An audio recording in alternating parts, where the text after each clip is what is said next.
Hello guys, welcome back to my channel, and in today's video I'm going to show you how to replace your oil pan gasket. So, first thing we're going to do is change the oil because I'm overdue by 1,000 miles. Yes, I know, life got in the way. So let's go ahead and do that first. But before that, I'm going to talk about the G a little bit, about the little updates I've done that I haven't shown in the videos before, and some updates about my Mercedes.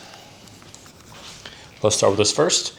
As you can see, the car's finally on the ground. I got my new Toyo RRR8s, really sticky, beautiful tires. I just installed my new camber arms, which these are the old ones that I got from Poland by Silver Project. They're pretty good. Of course, these two sides seized up because I forgot to put on some ATCs on these, which once I get an alignment on my car, I'm gonna go ahead and put ATCs on all the threads, just in case. But I'm actually finished as far as the suspension rebuild. I am waiting to go get an alignment done, which will be next week. So in about a week, I'm gonna finish filming the video for this car, but at the moment, I'm gonna work on this. So as far as this, I can't remember if I've showed it before, but I installed these guards up top, front guards. I made the LEDs work right there so they actually operate when the headlights are on. I've installed guards for the rear taillights, my spare tire as well. And I've actually paint matched my mirrors, which you can see right here.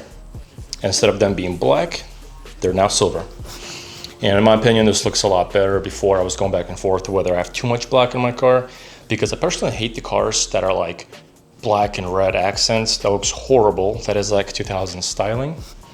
And honestly, I kind of want to change the wheels as well, make them darker and lighter silver. So where the black is, it's going to be dark silver, and where the light silver is going to be light silver. And if I do that, I may as well get some meteor tires. These are actually 275 55/20.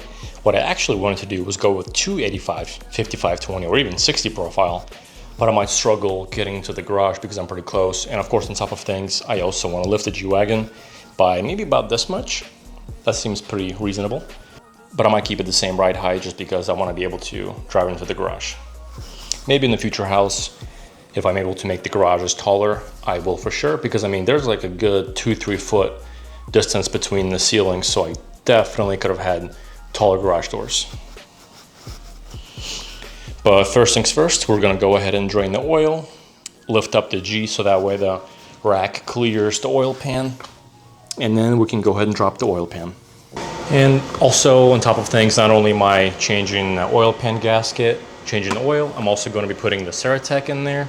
This is like $30, so pretty much it's like a anti-friction additive that you put in your oil. I've used it in my BMW quite often, like every 3-4 oil changes. So I think this needs it. Let's put it in, let's see how it does. And on top of things, since I'm doing an oil change, I'm also going to do a tire rotation. So that's going to be a lot of fun, but luckily I have a spare, which will help me out rotating all the tires. So yeah.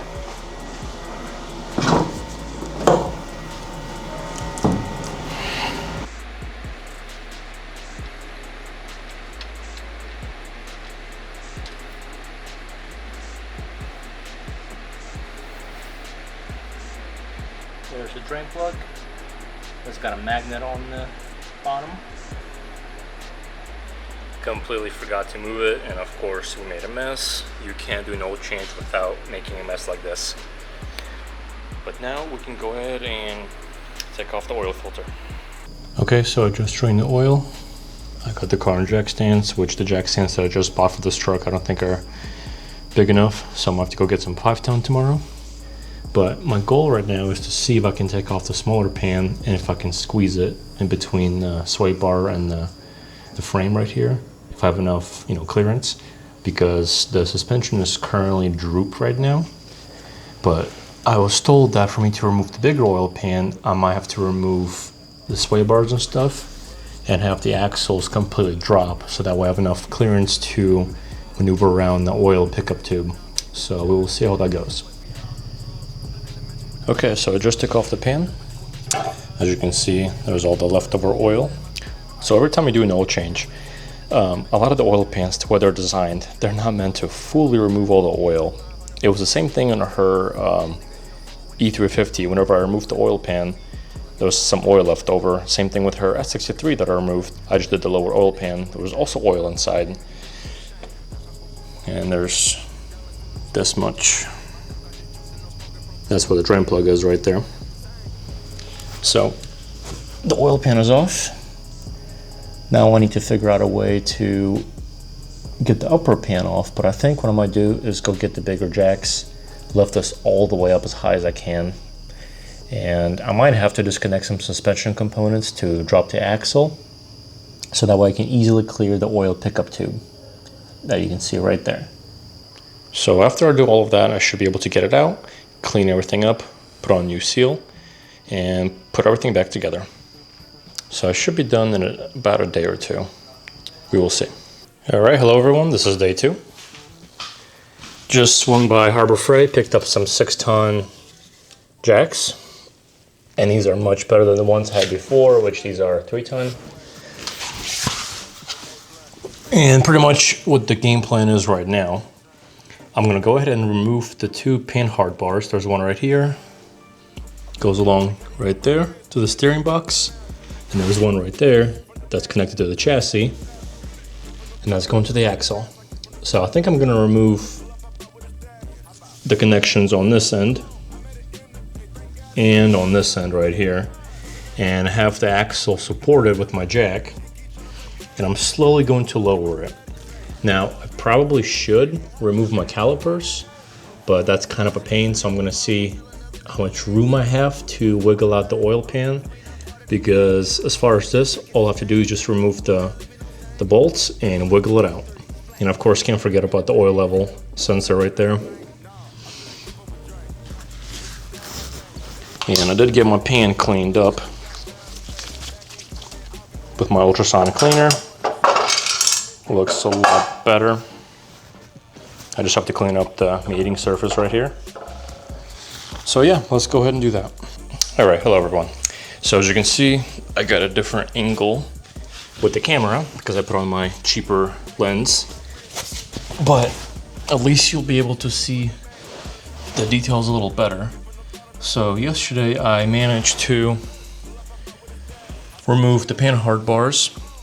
So whenever you remove those tie rod ends right there, they're a little seized up, so it might help to heat them up, or take a hammer and tap this head right here all the way around and try to see if you can hammer it out.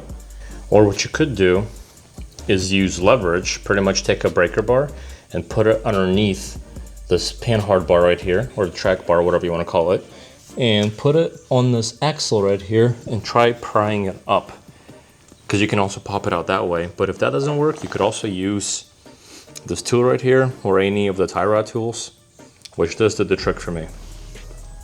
So I managed to get this one out. Getting this one out is a little easier afterwards because the nut on there is a little seized up, and then you can hammer it out and the whole bar drops down. So now you have plenty of space to remove the upper oil pan. And that is something I worked on yesterday just a little bit. I removed some of the bolts on the inside, right there.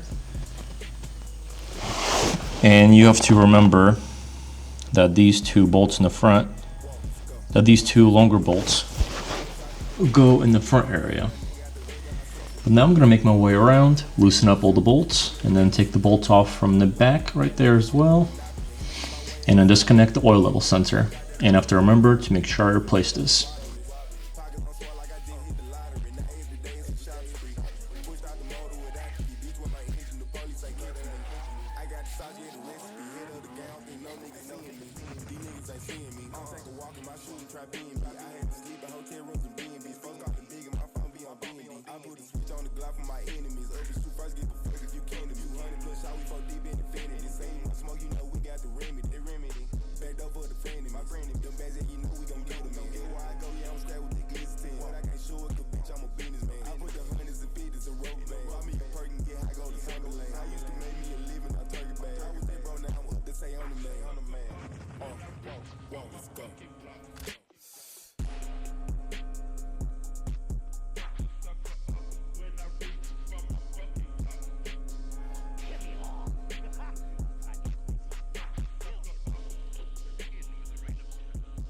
Okay, as you guys can see, I got a bunch of oil dripping. That's because I finally got all the bolts loosened up. I was able to free the oil pan as well. The oil pan has these little tabs right there. I don't know if you can see them. I'm gonna try to point an arrow to them. Pretty much want to screw one of the screws in there. and the oil pan should pop out. And what you also want to do is remove the dipstick bolt, so that way you're able to actually slide it out from the top.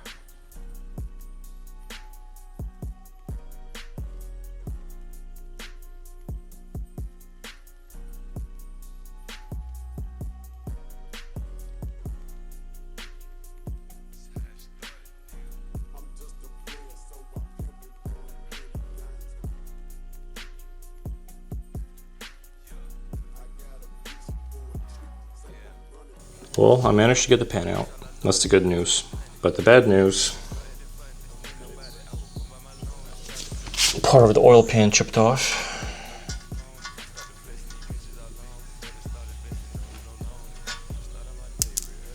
Now this side did as well, but it was very minor.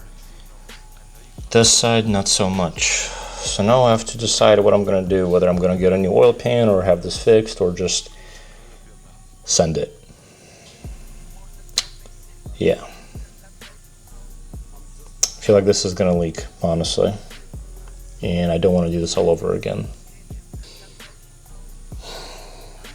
Always something. I swear that I thought these areas are for removing the pan. I might be wrong then, because I'm pretty sure those lines that were running across, I'm pretty sure they were bolting up to a different location. I'm very positive, or I could be wrong.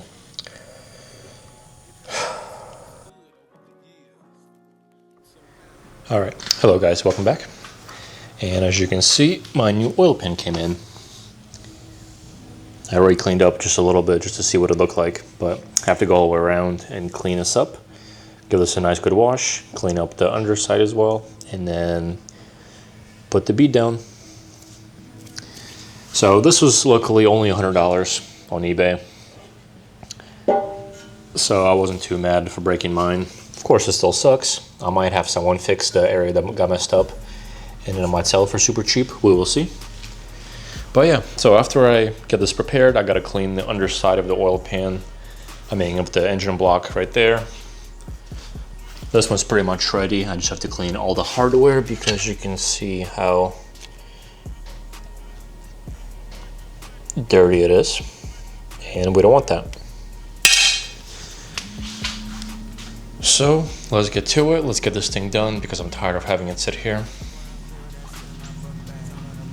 And tomorrow I'm getting an alignment on my Mercedes, so hopefully in about a day or two I can finally drive it. Okay, good morning once again. So yesterday I went ahead and installed the oil pans. Of course the plan was to record all of that, but I'm sure some of you know that it is kind of difficult to record underneath this truck with very limited lighting because this is all I have as far as the light. So, but I managed to get the pans on. Got the bigger one, got the smaller one. The type of gasket that I used was like a 1-minute gasket. I'm not sure how long that's gonna last, but I did wait a couple hours before putting the oil in just in case. And when putting this bigger pan on, it is very important to make sure that this hose is out of the way. And you also want to take these oil lines that you see on the side right there and push them out on both sides, so that way you're actually able to slide it in. So those corners have to go on first, and then you pretty much pick up the whole oil pan and mock it up. But before you fully attach the oil pan, you have to take the dipstick and run it through the hole, because if you put it on first before putting the dipstick on, it will not be able to go through. So that wasn't too bad. And then putting the smaller oil pan on, make sure the baffle plate that's on this side is not going to hit the dipstick, because I kind of ended up smearing my silicone that I put on, but I think it's going to hold because I ran the truck yesterday and it's been sitting overnight and I don't see any leaks, so we should be okay. But yeah, all that's done and finished. I already put oil in it like I said yesterday, and I ended up using this Ceratec bottle, which looks like poo. I use this a lot in my BMW, so. But the engine runs really smooth, really quiet. But all that's left now is for me to attach that Panhard bars right here, one right here. Now it was like, it was for a reason. and this one right here. But before I do that, I'm gonna go through and clean up some of the rust that I have, just to make it look a little nicer for the time being. Attach some other things that I've disconnected, and then I just have to do a tire rotation. And I'm gonna take the front wheels, cross them with the rear wheels. So this one's gonna go over here, that one's gonna go over there, and this one's gonna go back there, and that one over here. So it shouldn't be too bad, because I'm gonna take my jack and put it on the rear diff. So yeah, after that, everything is done. So yeah, if you guys have any questions, please make sure to comment down below. And thank you once again for watching, and I'll see you next time.